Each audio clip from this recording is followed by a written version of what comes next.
우선 대통령이 인사권을 행사할 때 재가와 발표 등 절차상의 원칙과 관행, 이게 굉장히 궁금해졌거든요. 네, 대통령 인사권 행사할 때 재가와 발표, 여기에 대해서 조금 자료를 준비를 해주세요. 가령 이 지금까지는 헌법상 결재하는 순간이 대통령의 결정이 된다라고 우리는 알고 있었거든요.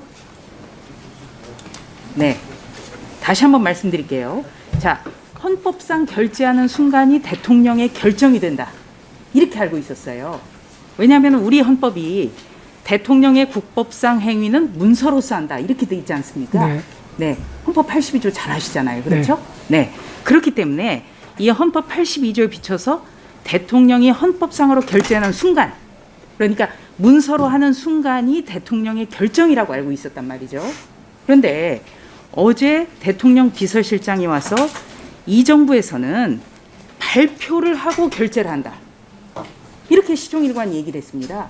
그래서 검사장급 인사도 일요일이던 2월 7일 날 하고, 법무부에서 대통령의 전자결재는 2월 8일 날 이루어졌다는 거거든요. 그래서 제가 김대중 정부, 노무현 정부 때 청와대에서 일했던 분들한테 전부 전화를 걸었더니 처음 듣는 얘기라는 거예요. 있을 수가 없다는 얘기죠. 어떻게 그런 일이 있을 수 있느냐, 이런 얘기를 해요. 그래서 헌법 82조에서 대통령의 결정을 어떻게 보는지 이거 좀 해석을 해 주시고요. 네. 그리고 대통령이 인사권을 행사할 때 결재와 발표에 대한 절차에 대해서 좀 해석을 해 주십시오. 예, 한번 저희들이 한번 내부적으로 예, 검토를 한번 자료를 좀 해보겠습니다. 그래서 따로 부탁드리고요. 말씀을 드리겠습니다. 예. 법무부에도 좀 요청을 드리겠습니다. 장관님, 최근 5년간 검찰 인사 발표 일과 대통령 결재 일을 부탁드릴게요.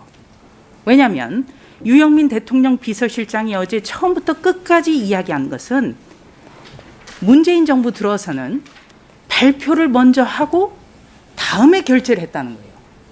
선발표 후 결재라는 거거든요.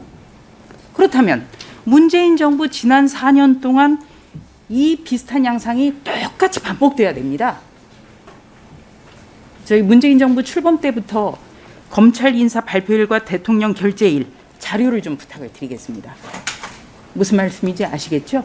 예, 살펴보도록 네. 하겠습니다. 예. 그리고 제가 운영위가 겹쳐서 제가 조금 장관님이 이왕 나오신 김에 조금 여쭤볼게요. 네. 유영민 비서실장이 이렇게 얘기를 했어요. 자, 조율이 안 된 상태에서 법무부에서 일요일이던 2월 7일 날 검사장급 인사가 발표가 됐다. 그런데 모두 아실 겁니다.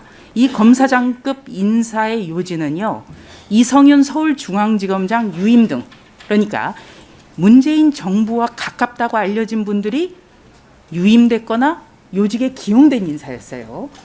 네, 바로 이 점 때문에 민정수석이 대통령을 보좌하는데 협의가 제대로 이루어지지 않았고, 또 민정수석이 이 사안으로 리더십을 다시 회복하거나 법무부와 검찰 사이에서 조율자 역할을 하기에 굉장히 힘들어졌다고 판단했고 괴로움이 있었다, 이렇게 아주 구체적으로 소개를 했습니다. 요약을 해보면 박범계 법무부 장관의 독선이 여실히 드러났다는 겁니다. 이거 어떻게 생각하세요? 의원님, 뭐 이틀 전에도 많은 질문을 하셨던 부분입니다. 유영민 비서실장께서 국회 운영위에 나와서 비교적 소상하게 말씀을 드렸습니다. 그걸로 대체하도록 하겠습니다. 네, 그러면은 유영민 비서실장의 말씀에 동의하신다는 거죠? 그러니까 신현수 민정수석은 리더십을 다시 회복하거나 법무부와 검찰 사이에서 조율자 역할을 하기에 굉장히 힘들어졌기 때문에 사의 표명했다. 동의하시는 거죠? 제 아까 표현대로 그냥 그 입장을 유지하도록 하겠습니다. 예. 그렇다면은 박범계 장관의 독선이 본인도 시인을 하시는 거네요. 그렇죠? 저는 의원님 법무부 장관 시작하면서 제 나름대로 뭐 의원님 입장에서 좀 충분하지 않는지 모르겠습니다만은 나름 애쓰고 있습니다. 독선적이지 않다고 저는 생각합니다. 아니, 그러니까 제가 박범계 장관님이 독선적이다 이런 말을 드린 적이 없고요. 방금 어제 독선이라고 하셔가지고. 유영민 대통령 비서실장의 말을 다 요약을 하자면 박범계 장관의 이번 인사에서 독선이 드러난 것 아니냐, 이렇게 압축이 된다는 말씀입니다. 유영민 실장의 모든 말을 압축하자면 그렇게 되는 거예요.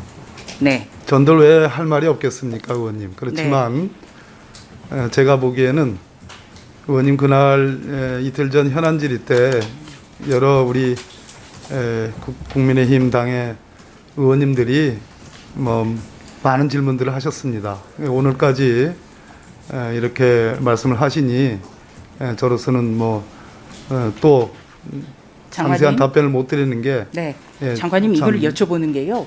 대통령 비서실장이 나온 국회 운영위가 어제 있었다는 것이죠. 어제 오후였어요. 어제 오후에 이렇게까지 구체적으로 말씀하셨는데 궁금증이 일고 있으니까 장관님께 질의해야 되지 않겠습니까? 질의를 안 하면 그거는 직무유기 아니겠습니까? 그래서 여쭤보는 거죠.